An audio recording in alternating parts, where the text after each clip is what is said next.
اللهم صل على محمد وآل محمد. اللهم صل على محمد وآل محمد. اللهم صل على محمد وآل محمد وعجل فرجهم. أعوذ بالله من الشيطان الرجيم. بسم الله الرحمن الرحيم. روى فاطمة الزهراء سلام الله عليها أنها قالت دخل علي برسول الله صلى الله عليه وسلم في بعض الأيام وقال لي يا فاطمة ائتني بالكساء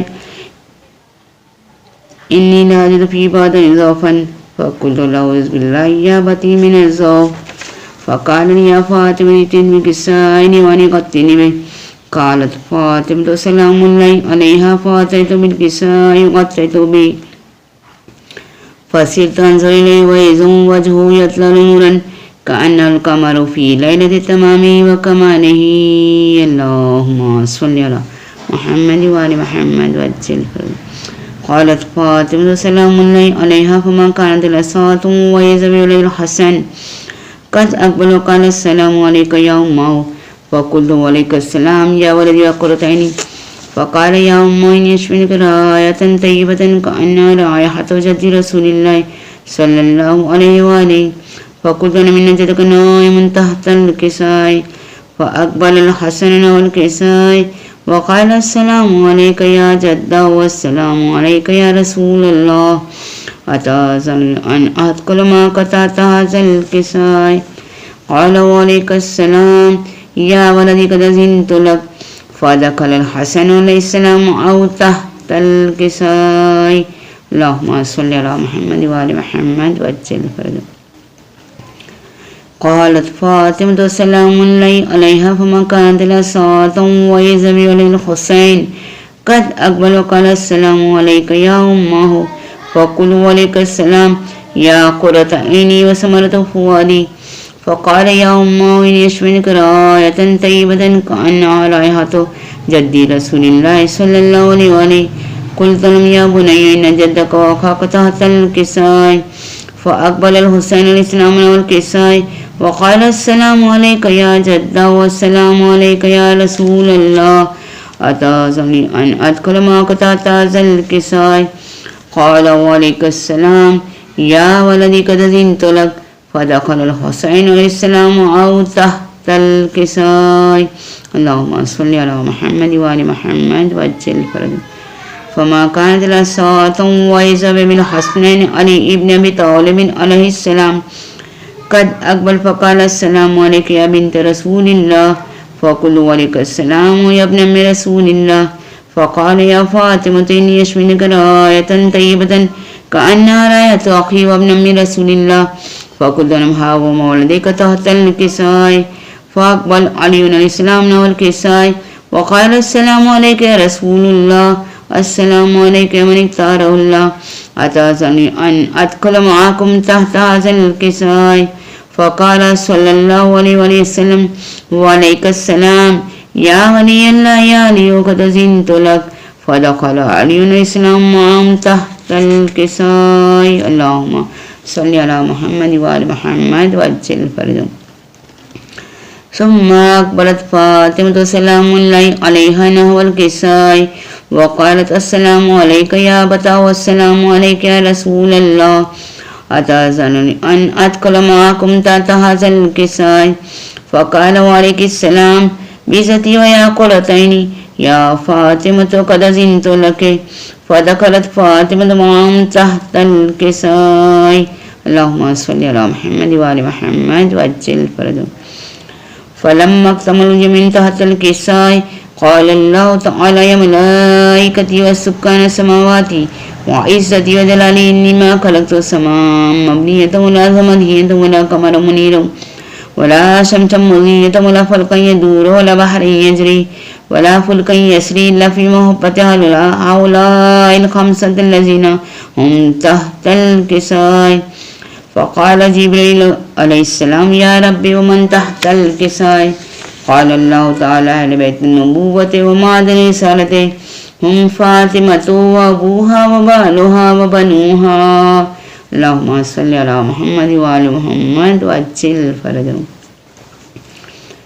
فقال جبريل يا ربي أتأذن أن أهبط إلى الأرض ليكون معهم سادسا قال الله تعالى قد زنت لك فهبط من جبريل وأقبلنا والكساء وقال السلام عليك يا رسول الله السلام عليك يا من اختار الله إن الله عز وجل يكرك السلام ويخصك بالتحية والإكرام ويقول لك عزتي وجلالي إني ما خلقت سماء مبنية ولا زمنية ولا قمرا منيرا ولا شمس مضية ولا فلكا يدور ولا بحر يجري ولا فلكا يسري إلا لأجلكم ومحبتكم وقد أذن أن أدخل معكم تحت هذا الكساء فهل تأذن أنت يا رسول الله قال نعم قد أذنت لك فدخل جبريل معهم تحت الكساء اللهم صل على محمد وآل محمد وأجل فرد وقال له إن الله عز وجل قد أوحى إليكم يقول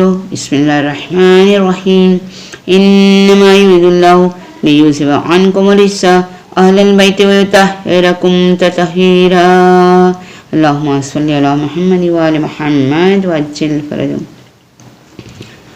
فقال علي الإسلام يا رسول الله أخبرني ما لجلوسنا هذا تحت الكساء من الفضل إن الله تبارك وتعالى فقال رسول الله صلى الله عليه وسلم ما ذكر خبرنا هذا في محفل من محافل الأرض وفي جمشيتنا ومحبين إلا ونزلت عليهم الرحمة وحفت بهم الملائكة واستغفرت لهم إلى أن يتفرقوا اللهم صل على محمد وآل محمد وأجل فرجهم فقال علي الإسلام إذا والله فزنا وفاشيتنا رب الكعبة اللهم صل على محمد وآل محمد وأجل فرجهم فقال رسول الله يا علي الذي بعثني بالحق نبيا واصطفاني برسالة نجيا ما ذكر خبرنا هذا في محفل من محافل أهل الأرض وفي جمشيتنا ومحبين وفيهم من لا فرد الله همه يا الله ولا مغموم إلا كشف الله همه يا الله ولا تعالي حاجة إلا قضى الله حاجته يا الله اللهم صل على محمد وآل محمد وأجل فرج فقال عليه السلام زم الله يفوز وسيدنا كذلك أشياء فاز وسيد في الدنيا والآخرة اللهم صل على محمد وآل محمد اللهم صل على محمد وآل محمد اللهم صل على محمد وآل محمد اللهم صل على محمد وآل الطاهرين وارحمنا برحمتك يا أرحم الراحمين اللهم صل على محمد وآل محمد وأجل فرجه بسم الله الرحمن الرحيم يا رب حق احمد مختار مصطفى يا رب حق حیدر قرار مرتضی يا رب حق سید معصومہ فاطمہ يا رب حق سید مسموم مجتبی یا رب حق صفت نبی شاہ مشرقین تشنا دہن مسافر کربو بلا حسین جس بزم میں یہ نجم پڑھی جائے اے خدا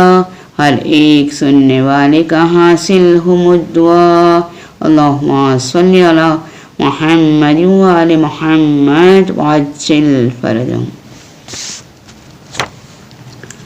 اعوذ باللہ من الشیطان الرجیم بسم اللہ الرحمن الرحیم یاسین صلی اللہ علیہ وسلم والقرآن الحکیم انک لمن المرسلین علی صراط مستقیم تنزیل العزیز الرحیم لتنذر قوما ما انذر آباؤهم فهم غافلون لقد حق القول على أكثرهم فهم لا يؤمنون إنا جعلنا في أعناقهم أغلالا فهي إلى الأذقان فهم مقمحون وجعلنا من بين أيديهم سدا ومن خلفهم سدا فأغشيناهم فهم لا يبصرون وسواء عليهم أأنذرتهم أم لم تنذرهم لا يؤمنون إنما تنذر من اتبع الذكر وخشى الرحمن بالغيب فبشره بمغفرة وأجر كريم إنا نحن نحيي الموتى ونكتب ما قدموا وآثارهم وكل شيء أحصيناه في إمام مبين واضرب لهم مثلا أصحاب القرية إذ جاء المرسلون إذ أرسلنا إليهم اثنين فكذبوهما فعززنا بثالث فقالوا إنا إليكم مرسلون قالوا ما أنتم إلا بشر مثلنا وما أنزل الرحمن من شيء إن أنتم إلا تكذبون قالوا ربنا يعلم إنا إليكم لمرسلون وما علينا إلا البلاغ المبين قالوا إنا تطيرنا بكم لئن لم تنتهوا لنرجمنكم وليمسنكم منا عذاب أليم قالوا طائركم معكم أئن ذكرتم بل أنتم قوم مسرفون وجاء من أقصى المدينة رجل يسعى قال يا قوم اتبعوا المرسلين اتبعوا من لا يسألكم أجرا وهم مهتدون وما لي لا أعبد الذي فطرني وإليه ترجعون أأتخذ من دونه آلهة إن يردني الرحمن بضر لا تغني عني شفاعتهم شيئا ولا ينقذون إني إذا لفي ضلال مبين إني آمنت بربكم فاسمعون قيل ادخل الجنة قال يا ليت قومي يعلمون بما غفر لي ربي وجعلني من المكرمين وما أنزلنا على قومه من بعده من جند من السماء وما كنا منزلين إن كانت إلا صاعقة واحدة فإذا هم خامدون يا حسرة على العباد ما يأتيهم من رسول إلا كانوا به يستهزئون ألم يروا كم أهلكنا قبلهم من القرون أنهم إليهم لا يرجعون وإن كل لما جميع لدينا محضرون وآية لهم الأرض الميتة أحييناها وأخرجنا منها حبا فمنه يأكلون وجعلنا فيها جنات من نخيل وأعناب وفجرنا فيها من العيون ليأكلوا من ثمره ومن عملته أيديهم أفلا يشكرون سبحان الذي خلق الأزواج كلها مما تنبت الأرض ومن أنفسهم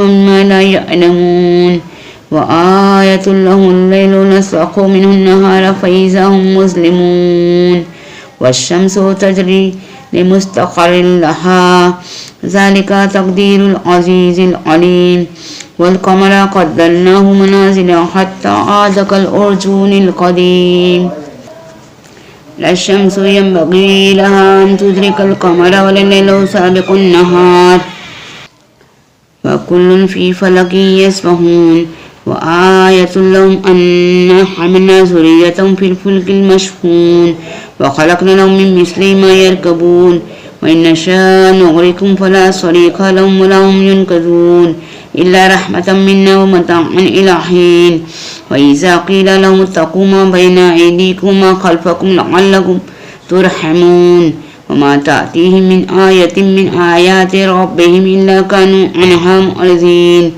وإذا قيل لهم أنفقوا مما رزقكم الله قال الذين كفروا للذين آمنوا ونطعم من لو يشاء الله وطعمه إن أنتم إلا في ضلال مبين ويقولون متى هذا الوعد إن كنتم صادقين ما ينظرون إلا سيئة واحدة تأخذهم وهم يقسمون فلا يستطيعون توصية ولا إلى أهلهم يرجعون ونفخ في الصور فإذا هم من الأجداث إلى ربهم ينسلون قالوا يا ويلنا من بعثنا من مرقدنا هذا ما وعد الرحمن وصدق المرسلون إن كانت إلا صيحة واحدة فإذا هم جميع لدينا محضرون فاليوم لا تظلم نفس شيئا ولا تجزون إلا ما كنتم تعملون إن أصحاب الجنة اليوم في شغل فاكهون هم وأزواجهم في ظلال على الأرائك متكئون لهم فيها فاكهة ولهم ما يدعون سلام قولا من رب رحيم وامتاز اليوم أيها المجرمون ألم أعهد إليكم يا بني آدم ألا تعبدوا الشيطان إنه لكم عدو مبين وأن اعبدوني هذا صراط مستقيم ولقد أضل منكم جبلا كثيرا أفلم تكونوا تعقلون هذه جهنم التي كنتم توعدون اصلوها اليوم بما كنتم تكفرون اليوم نختم على أفواههم وتكلمنا أيديهم وتشهد أرجلهم بما كانوا يكسبون ولو نشاء لطمسنا على أعينهم فاستبقوا الصراط فأنى يبصرون ولو نشاء لمسخناهم على مكانتهم فما استطاعوا مضيا ولا يرجعون ومن نعمره ننكسه في الخلق أفلا يعقلون وما علمناه الشعر وما ينبغي له إن هو إلا ذكر وقرآن مبين لينذر من كان حيا ويحق القول على الكافرين أولم يروا أنا خلقنا لهم مما عملت أيدينا أنعاما فهم لها مالكون وذللناها لهم فمنها ركوبهم ومنها يأكلون ولهم فيها منافع ومشارب أفلا يشكرون واتخذوا من دون الله آلهة لعلهم ينصرون لا يستطيعون نصرهم وهم لهم جند محضرون فلا يحزنك قولهم إننا نعلم ما يسرون وما يعلنون أولم ير الإنسان أنا خلقناه من نطفة فإذا هو خصيم مبين وضرب لنا مثلا ونسي خلقه قال من يحيي العظام وهي رميم قل يحييها الذي ينشأها أول مرة وهو بكل خلق عليم الذي جعل لكم من الشجر الأخضر نارا فإذا أنتم منه توقدون أوليس الذي خلق السماوات والأرض بقادر على أن يخلق مثلهم بلى وهو الخلاق العليم إنما أمره إذا أراد شيئا أن يقول له كن فيكون فسبحان الذي بيده ملكوت كل شيء وإليه ترجعون صدق الله العلي العظيم.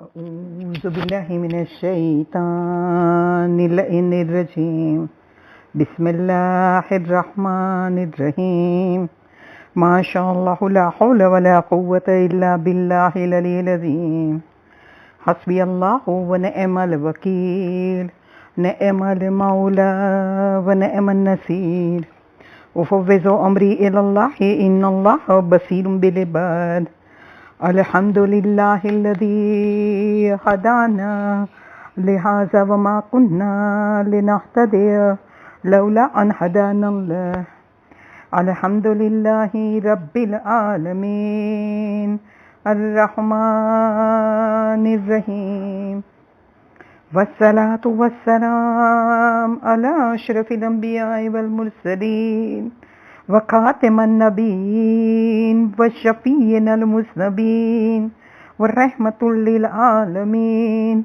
ومولانا أبي القاسم محمد اللهم صل على محمد وآل محمد وأجل فرجهم وآله الطيبين الطاهرين المعصومين المظلومين ولعنة الله على أعدائهم أجمعين أما بعد فقد قال الله تبارك وتعالى في كتابه المجيد وفرقانه الحميد وقوله الحق بسم الله الرحمن الرحيم كل نفس ذائقة الموت بسم الله الرحمن الرحيم رب اشرح لي صدري ويسر لي أمري واحلل عقدة من لساني يفقهوا قولي اللهم اخرجني من ظلمات الوهم واكرمني بنور الفهم اللهم افتح علينا أبواب رحمتك وانصر علينا خزائن علومك برحمتك يا أرحم الراحمين يا رب الزهراء بحق الزهراء اشف صدر الزهراء بظهور حجة یا رب محمد اجل فرجان محمد، یا رب محمد احفظ غیبت محمد، یا رب محمد انتقم لعنت محمد مصطفیٰ صلی اللہ علیہ وآلہ وسلم۔ بسم اللہ الرحمن الرحیم۔ اللہم کل ولیک الحجۃ ابن الحسن صلواتک علیہ وعلی آبائہ فی ہذہ الساعۃ وفی کل ساعۃ ولیٰ وحافظا وقائدا وناصرا ودلیلا وعینا حتی تسکنہ ارضک طوعا وتمتعہ فیہا طویلا برحمتک یا ارحم الراحمین۔ اللہم صلی علی محمد وآل محمد وعجل فرجہم۔ کرتا تھا جس کا باپ بھی خود اس کا احترام، کرتا تھا جس کا باپ بھی خود اس کا احترام، اور باپ بھی وہ باپ جس پہ نبوت ہوئی تمام، اور باپ بھی وہ باپ جس پہ نبوت ہوئی تمام۔ وہ مادر حسنین وہ زہرا وہ نیک نام، وہ مادر حسنین وہ زہرا وہ نیک نام، جبریل جس کے در پہ سلامی تھا صبح شام۔ امت نے کیا غضب میرے سرکار کر دیا، امت نے کیا غضب میرے سرکار کر دیا، اس کا نشان قبر ہی بسمار کر دیا، اس کا نشان قبر ہی بسمار کر دیا۔ جنت البقیع کی جلد سے جلد تعمیر ہو جائے، اور ہمارے وقت کے امام آ کے بی بی کے قاتلوں کا جلد سے جلد بدلہ لے، اس کے لیے آواز بلند صلوات اللہم صلی علی محمد وآل محمد وعجل فرجہم۔ میرے محترم سامعین، السلام علیکم ورحمۃ اللہ وبرکاتہ و مغفرتہ۔ تمام تعریف اس خالق کائنات کے لیے ہے کہ جس نے ہمیں ہدایت دی، نہیں تو ہم اس قابل نہ تھے کہ کوئی ہدایت پاتے ہیں۔ مالک کا ہم بہت ہی زیادہ شکریہ بجا لاتے ہیں کہ جس نے ہمیں آج جنت البقیع کے اندہام کے موقع کے اوپر آج یہ مجلس برپا کرنے کی توفیق دی۔ میرے محترم سامعین، آج ایک مرحومہ کی جو ہے مجلس رکھی گئی ہے ایصال ثواب کی، اور مرحوم کے لیے موت کے لیے کیا کہتا ہے خداوند عالم۔ ابھی میں نے آپ کے سامنے قرآن مجید کی وہ آیے مبارکہ کی تلاوت کی کہ جسے سن کے انسان ہل جل جاتا ہے۔ کلو نفس ذائقۃ الموت، ہر نفس کو موت کا ذائقہ چکھنا ہے۔ جیسے جیسے جس کے اعمال ہوگے ویسے ویسے اسے موت کا ذائقہ چکھنے کو ملے گا۔ لیکن عزیزان محترم، کسی کی موت اگر تکلیف سے ہو تو ہمیں یہ نہیں گمان کرنا ہے کہ اس کے اعمال کی وجہ سے ہوا۔ نہیں عزیزان محترم، کہیں ایسے خدا کے بندے ہوتے ہیں کہ جس کے گناہ بہت کم ہوتے ہیں، تو موت کے وقت ہی اسے کچھ تکلیفیں ہو جاتی ہے، اور اسی وقت اس کے سارے گناہ معاف ہو جاتے ہیں، اور بعد موت جو ہے اسے راحت ہی راحت نصیب ہوتی ہے۔ اور عزیزان محترم، آج کے دور میں وبا چاروں طرف پھیلی ہوئی ہے، روزانہ کہیں موت کی خبریں آ رہی ہے، تب لوگ پریشان ہوتے ہیں، سوال کرتے ہیں کہ ہم کیا کریں، ہمیں لگتا ہے کہ ہمیں بھی کبھی بھی موت آ جائیں گی۔ تو عزیزان محترم، یہ تو بہت ہی بہترین بات ہے کہ اگر ہمارے دل کو یہ یقین ہو جائے کہ ہمیں بھی کبھی بھی موت آ سکتی ہے، تو ہمارا کیا ہوگا؟ تو ہم اس کے لیے جو ہے وہ تیاری کرنے لگیں گے، اور خود ہمارے چوتھے امام صحیفہ سجادیہ کی دعا کے جملے کہ خداوند عالم سے کہتے ہیں کہ خدایا تو ہمیں ہماری زندگی کے ایک پل کے بعد میں دوسرے پل کے انتظار نہ کرے، ایسا ہمارا موت کے اوپر یقین دے دے۔ ان کی دعا کے جملے کا یہ مفہوم۔ اور عزیزان محترم، لوگ سوال کرتے ہیں کہ کیا کریں، ہمیں بہت ڈر گئے ہیں۔ عزیزو، اس سے ڈرنا نہیں ہے، بلکہ جو ہے ہمیں تیاری کر لینا ہے، ہمیں جو ہے اپنے آپ کو تیار کرنا ہے کہ ہاں آج یہ بیماری چاروں طرف پھیلی ہے، اللہ نہ کرے ہمیں لگ جائے۔ اس کے لیے پریکاشن بھی لینے ہیں، اس کے لیے دعا بھی مانگنی ہے، لیکن اگر بیماری لگ جاتی ہے، لیکن اگر ہم زیادہ بیمار ہو جاتے ہیں تو ہمیں کیا کرنا ہے عزیزان محترم؟ تو ہمیں اسے فائٹ تو دینا ہی ہے، لیکن ساتھ میں خداوند عالم سے یہ بھی کہنا ہے کہ اگر خدایا تیری خوشنودگی اس میں ہے کہ ابھی مجھے موت آ جائے اور میری موت کو ہر ایک تکلیف و رنج سے رہائی کا سبب بنانے والا ہو تو تو مجھے موت دے دے، نہیں تو خدایا مجھے زندگی دے کہ میں تجھ سے راضی کر لوں، تجھے راضی کر لوں، میں مکمل توبہ کر لوں، میں نیکیوں کے کام انجام دے لوں، میں اپنی آخرت کا ساز و سامان بنا لوں، اس کے لیے مجھے زندگی دے دے۔ عزیزان محترم، لیکن کہیں ایسے ہوتے ہیں کہ جنہیں موت کا یقین نہیں آتا ہے، تو آئیے ہم دیکھیں کہ جناب لقمان علیہ السلام نے کس طرح سے، کیا کہنا جناب لقمان کا، کہ جن کو حکمت ملی ہوئی تھی، کیسے اپنے بیٹے کو نصیحت کرتے تھے، ایک ایگزامپل بہترین دے کے جو ہے اپنے بیٹے کو نصیحت کرتے تھے، اور کہا اپنے بیٹے کو کہ اے میرے بیٹے، اگر تمہیں موت پہ یقین نہیں آ رہا ہے تو تم اپنی نیند کے اوپر غور و فکر کرو۔ کیا کوئی شخص بنا سوئے رہ سکتا ہے؟ کتنا جاگ سکتا ہے؟ ایک رات، 2 رات عزیزان محترم، اگر ایک رات بھی ہم جاگے ہوں گے تو دوسرے دن جو ہے ہمیں نیند کے جھوکے پہ جھوکے آنے لگیں گے۔ عزیزان محترم، تو جناب لقمان نے کہا کہ نیند جو ہے وہ چھوٹی موت ہے، گویا ان کے کہنے کا مقصد یہ، اس کے اوپر تمہارا کنٹرول نہیں ہے تو موت پہ تمہارا کنٹرول کیسے ہوگا؟ تمہیں کبھی بھی موت آ جائیں گی۔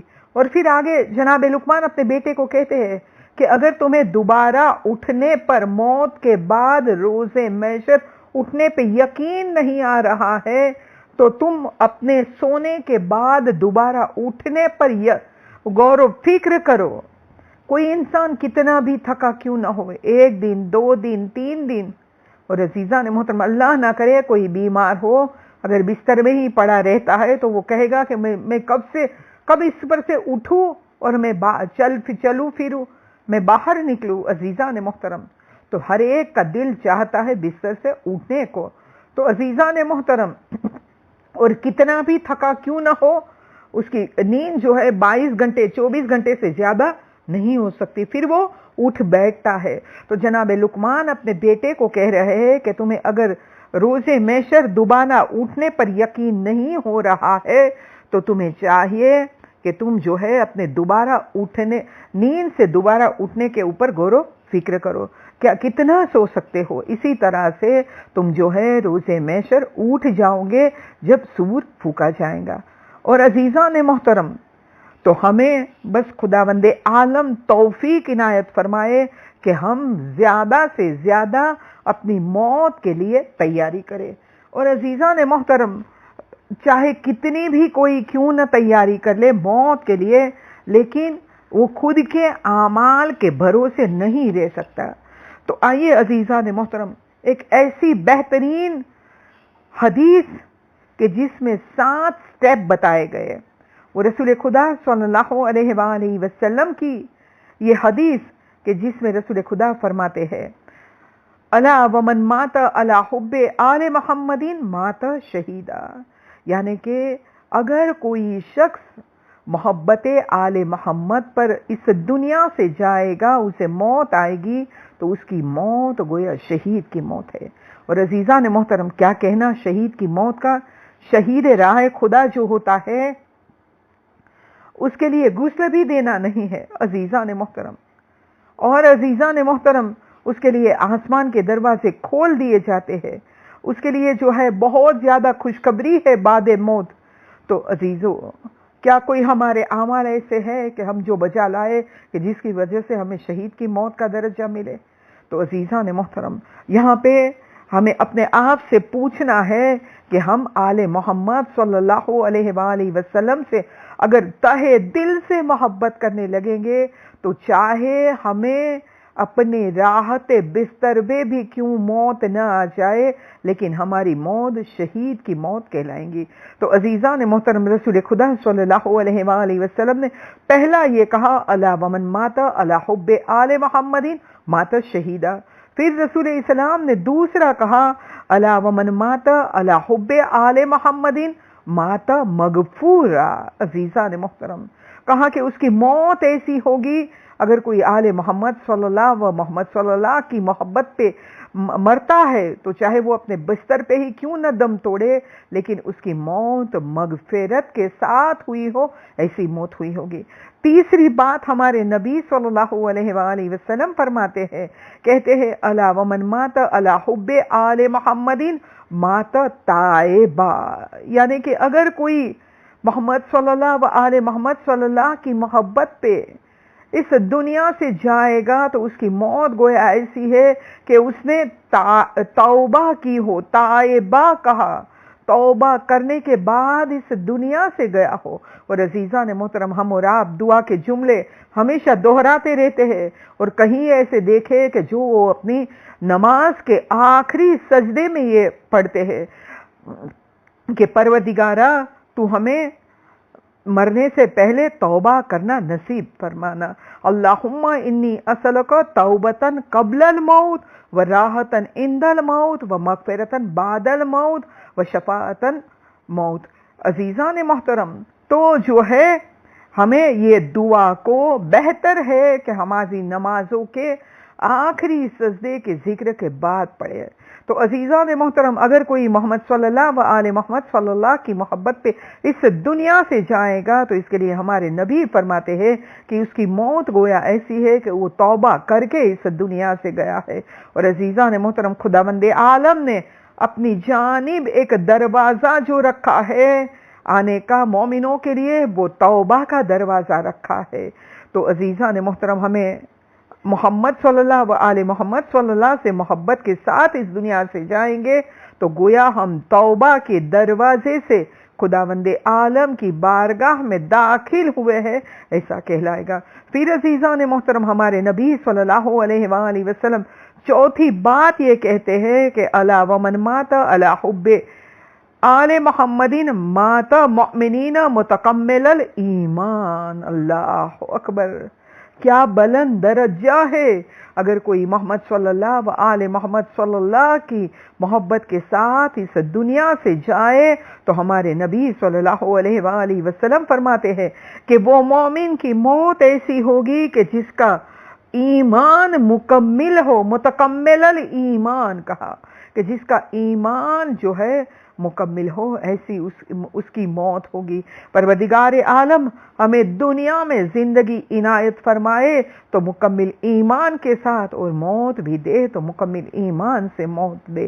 اور عزیزان محترم، آئیے ہم آگے دیکھیں کہ جو ہے پانچویں بات ہمارے اور آپ کے نبی خدا صلی اللہ علیہ وآلہ وسلم کیا فرماتے ہیں، کہتے ہیں الا ومن مات علی حب آل محمد بشرہ ملک الموت بالجنہ ثم منکرون و نکیرون، یعنی کہ کہہ رہے ہیں ہمارے نبی کہ اگر کوئی شخص اس دنیا سے محمد صلی اللہ و آل محمد صلی اللہ کی محبت سے کے ساتھ اس دنیا سے جائیں گا تو وہ بشرہ ملک الموت، اسے ملک الموت بشارت دیں گے، کس چیز کی؟ بالجنت، جنت کی طرف جانے کی۔ پھر کہا کہ ملک الموت اکیلے خوشخبری نہیں دیں گے، بلکہ کہا ثم منکرون و نکیرون، تو یہاں پہ مجھے کہنا پڑے گا کہ منکر نکیر بھی خوشخبری دیں گے؟ نہیں، یہ منکر نکیر جو ہے وہ سوال کرنے والے فرشتے جو ہے وہ بشیر و مبشر ہو جائیں گے کہ جس کے لیے ہم ماہ رمضان کی دعاؤں میں دعا مانگتے تھے کہ پروردگارہ ہماری قبروں میں منکر و نکیر کو نہ بھیجنا بلکہ بشیر و مبشر کو بھیج دینا۔ تو عزیزان محترم، یہ منکر نکیر ہی بشارت دینے والے ہمیں بن جائیں گے، کس چیز کی؟ کہ جنت کی خوشخبری دینے والے بن جائیں گے اگر ہم محمد صلی اللہ و آل محمد صلی اللہ کی محبت کے اوپر اس دنیا سے جائیں گے۔ تو آئیے عزیزان محترم ہم آگے دیکھیں، چھٹی بات کیا کہہ رہے ہیں ہمارے نبی صلی اللہ علیہ وآلہ وسلم، کہہ رہے ہیں کہ جو آل محمد صلی اللہ علیہ وآلہ وسلم کی دوستی میں اس دنیا سے رحلت کرے گا تو اسے بہشت میں اس طرح سے پہنچایا جائے گا جیسے دلہن کو اپنے شوہر کے گھر پہنچایا جاتا ہے۔ عزیزان محترم، ذرا سوچے، ذرا تصور کرے، اگر ہمارے یہاں کسی کے وہاں شادی ہو تو دلہن کے لیے دلہے کے گھر والے کیا کیا انتظام کرتے ہیں؟ سب سے بہترین کمرہ بنانے کی کوشش کرتے ہیں، کمرے میں سب کچھ رکھ دیا جاتا ہے کہ وہ کھانے پینے کا سامان، سجنے دجنے کا سامان، ساری سہولتیں عزیزان محترم جس کی جتنی حیثیت ہوگی اتنا وہ دلہن کے کمرے کو تیار کریں گے۔ تو عزیزان محترم یہ تو خداوند عالم کی جانب سے جو ہے وہ مومن و مومنات کو لے جایا جائے گا کہ جو محمد صلی اللہ علیہ محمد صلی اللہ سے محبت میں اس دنیا سے رحلت کر گئے ہیں، اور اس کے لیے یہ خوشخبری ہے کہ دلہن کو شوہر کے گھر پر لے جایا جاتا ہے، ویسے انہیں جنت میں لے جایا جائے گا۔ تو خدا کی کیا حیثیت ہے، اللہ اکبر!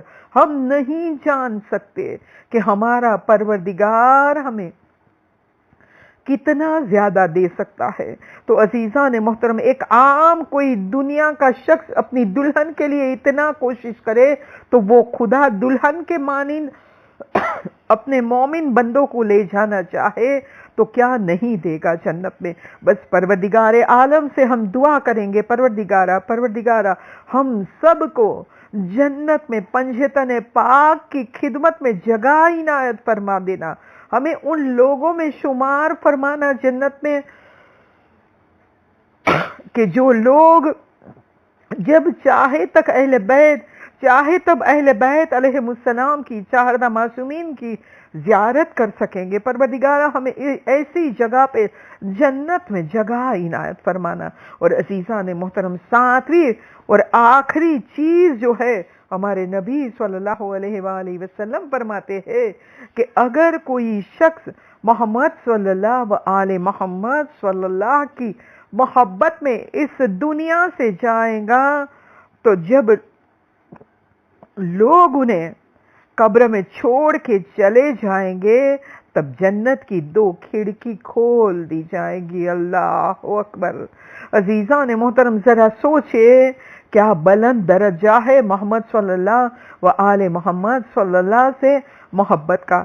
تو ہم اپنے آپ سے پوچھیں کہ ہمیں کتنی محبت ہے۔ عزیزان محترم ہم تو کہہ رہے ہیں کہ ہمیں محبت ہے، لیکن کیا اہل بیت علیہ السلام بھی ہم سے راضی ہے؟ ہم اپنے آپ سے پوچھیں۔ اور عزیزان محترم محبت جو ہے وہ ثبوت مانگتی ہے۔ ثبوت کیا؟ تو ہمیں جس سے محبت ہوتی ہے ہم اس کی خوشنودگی کے کام کرتے ہیں، وہ ناراض ہو ایسے کام نہیں کرتے۔ اور عزیزان محترم محمد صلی اللہ علیہ محمد صلی اللہ کی خوشنودگی کے کام کیا؟ تو سب سے بڑے کام جو ہے وہ یہ ہے کہ آخرت کی تیاری کرنا۔ یا آخرت کی تیاری کرنا یعنی کیا؟ آخرت کی تیاری کرنا یعنی کہ گناہوں سے بچنا اور جو ہے نیکیوں کو زیادہ سے زیادہ انجام دینا۔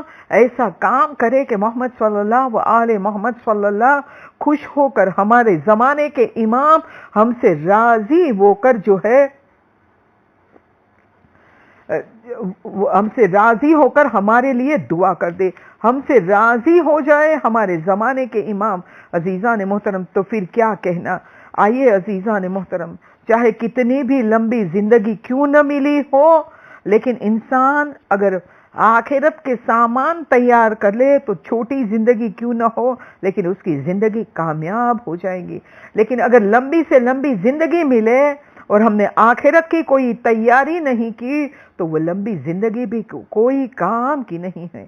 عزیزان محترم آئیے ہم دیکھیں ایک روایت کے مطابق جب جناب سکندر اس جھرنے کے پاس گئے کہ جسے آب حیات کہا گیا، حیات کا جھرنا کہا گیا، جب وہاں پہ پہنچے بہت خوش تھے کہ اتنی محنتوں کے بعد پہنچے۔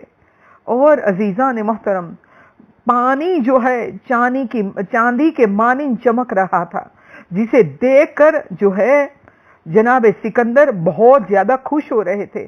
اور جو ہے اب وہ وہاں پہ اتر کر جو ہے چلو میں پانی لے کر پینے ہی جا رہے تھے، ایسے میں کسی نے آواز دی رکو سکندر۔